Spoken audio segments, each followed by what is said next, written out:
Chào mọi người, lại là mình tiếp tục nói về ăn chay sống chay đây. Và chủ đề của ngày hôm nay sẽ là lý do cuối cùng mà mình nghĩ tại sao chúng ta nên chuyển sang ăn chay. Đó là ăn chay để giúp giải quyết các vấn đề xã hội khác. Mình vào vấn đề chính luôn ha. Thứ nhất là vấn đề malnutrition hay tạm dịch là dinh dưỡng không đảm bảo và nạn đói. Đây là vấn đề rất lớn và rất rộng xảy ra ở cấp độ toàn cầu.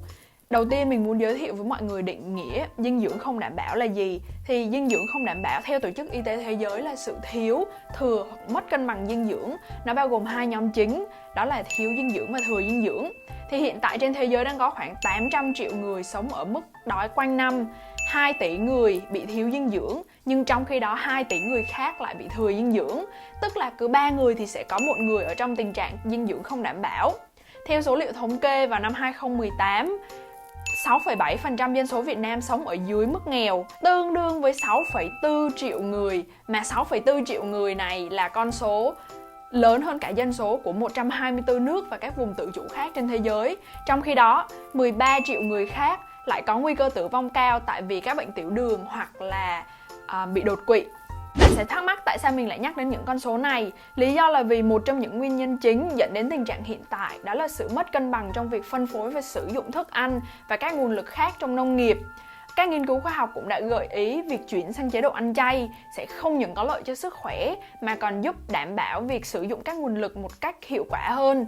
Tốt như thế nào thì mình cũng đã đề cập ở các video trước rồi. Một ví dụ điển hình là tuần trước khi mà mình đang xem linh ta linh tinh về nông nghiệp phát triển bền vững các thứ thì một bạn nói với mình soy isn't the solution, is it? Ý bạn là việc trồng đậu nành sẽ có hại cho môi trường, cho nên việc tiêu thụ các sản phẩm từ đậu nành thật ra có hại cho môi trường hơn là tiêu thụ các sản phẩm từ động vật. Thì đúng là việc trồng cây cọ lấy dầu, đậu nành và nuôi bò chịu trách nhiệm cho 76% nạn phá rừng trong giai đoạn từ năm 1990 đến năm 2008. Và nói gì thì nói thì trồng đậu nành đúng là có hại cho môi trường. Tuy nhiên bạn phải nhận ra rằng 70 đến 75% lượng đậu nành trồng ra trên toàn thế giới được sử dụng cho chăn nuôi, tức là làm thức ăn cho heo, bò, gà và cá nuôi. 18% lại được sử dụng cho chế tạo nhiên liệu sinh học, chủ yếu là ở châu Âu. Một lượng khác lại được sử dụng để chế tạo mực, nhựa, màu vẽ, linh ta linh tinh. Và còn lại chỉ có 10% hoặc ít hơn là cho con người sử dụng trực tiếp. Cho nên nếu chúng ta phân phối lại lượng lương thực trồng ra sẽ đảm bảo giải quyết các vấn đề về nạn đói và dinh dưỡng không đảm bảo trên toàn thế giới và còn có lợi cho môi trường nữa.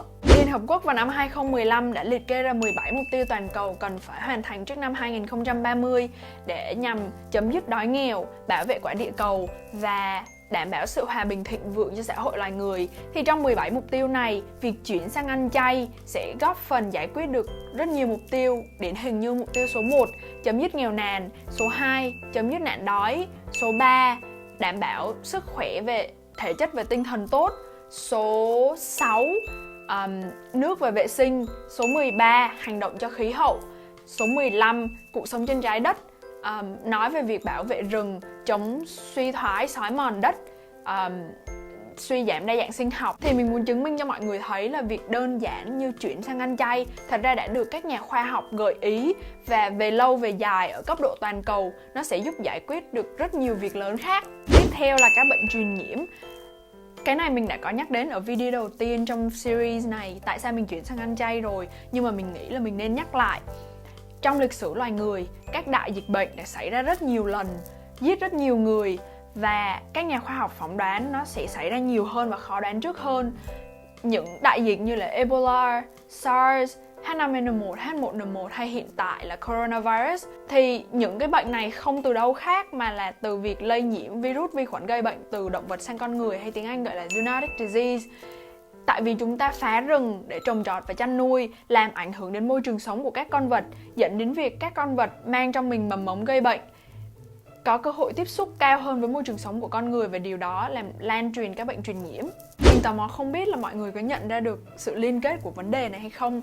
Tại vì dân số thế giới ngày càng tăng cho nên nhu cầu tiêu thụ thức ăn tăng, đặc biệt là các sản phẩm đến từ động vật, nhất là ở các nước đang phát triển, dẫn đến việc phá rừng, tiêu tốn và ô nhiễm các nguồn tài nguyên như đất, nước, không khí, đa dạng sinh học. Điều đó làm suy giảm môi trường sống của động vật, dẫn đến việc các loài động vật, kể cả những loài động vật mang mầm mống gây bệnh, di chuyển gần hơn đến với môi trường sống của con người và gây nên các đại dịch bệnh.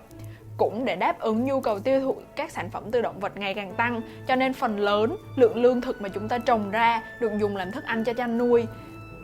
Điều đó làm mất cân bằng trong việc sử dụng và phân phối các nguồn tài nguyên, tức là các nguồn tài nguyên bị tiêu tốn nhưng sản phẩm của nó lại không đáp ứng được mục đích mà nó nên có. Thì với tất cả những liên kết này, mình nghĩ một việc mà chúng ta có thể làm và tạo tác động ngay lập tức đó là chuyển sang chế độ ăn chay, điều mà ai cũng có thể làm được. Cuối cùng mình có một câu chuyện muốn chia sẻ với các bạn. Thì tầm giờ này năm ngoái, khi mà mình còn ở Vinh, chị Hà là một người bạn của mình thấy mình đi chợ quên mang túi ni lông, xong cứ lì ôm đồ về đi khắp đường, thiếu điều muốn rớt ra khắp nơi luôn vậy á. Thì chị mới hỏi một câu đại loại là tại sao em cứ kiên trì làm những việc bảo vệ cho môi trường như thế, mặc dù biết là nó không có ích gì lắm. Thì mình chợt nhận ra là lý do tại sao mọi người không cố gắng làm những điều nhỏ nhỏ như trên là vì họ nghĩ có làm thì cũng không có ích gì. Nhưng mà mọi người biết không, cái việc mà bạn cố gắng làm những việc nhỏ nhỏ như vậy không những nó góp phần nhỏ để giải quyết cái vấn đề, mà nó còn lan truyền động lực và ảnh hưởng tích cực tới mọi người xung quanh. Và tại vì họ thấy bạn đang làm như vậy cho nên họ cũng có động lực làm theo, và tích tụ lại thì chúng ta gây nên tác động rất là lớn. Mình thì mình nghĩ tất cả những việc mình làm đều có ảnh hưởng rất lớn, đều có ích, cho nên mình cứ làm. Và trong cái câu hỏi của chị Hà, mình nhận thấy được là chị nghĩ việc mình làm như vậy là sự cố gắng, nghe có vẻ mệt mỏi nhưng thật ra không mệt mỏi một chút nào hết. Mỗi lần mà mình đi mua đồ mà mình nói được câu là dạ cô ơi cháu không cần cái túi ni lông đó đâu ạ, hoặc là ôi bạn ơi mình không cần ống hút đâu ạ, là mình thấy giống như mình sắp cứu được cả thế giới vậy á. Cho nên không mệt mỏi, có đầu mệt đúng không? Thì vấn đề không phải là bạn không giải quyết được gì, mà bạn nghĩ một người nào đó sẽ giải quyết cái vấn đề đó, cho nên gì cũng được, việc nhỏ như thế nào cũng được, cứ xem thử hôm nay bạn làm được gì và làm ngay. Mình đảm bảo là những hành động đó có tác động rất lớn. Hy vọng là video lần này sẽ giúp các bạn có một cái nhìn bao quát hơn về việc ăn chay sẽ có ích như thế nào trong việc giải quyết những vấn đề lớn hơn và lớn hơn nữa.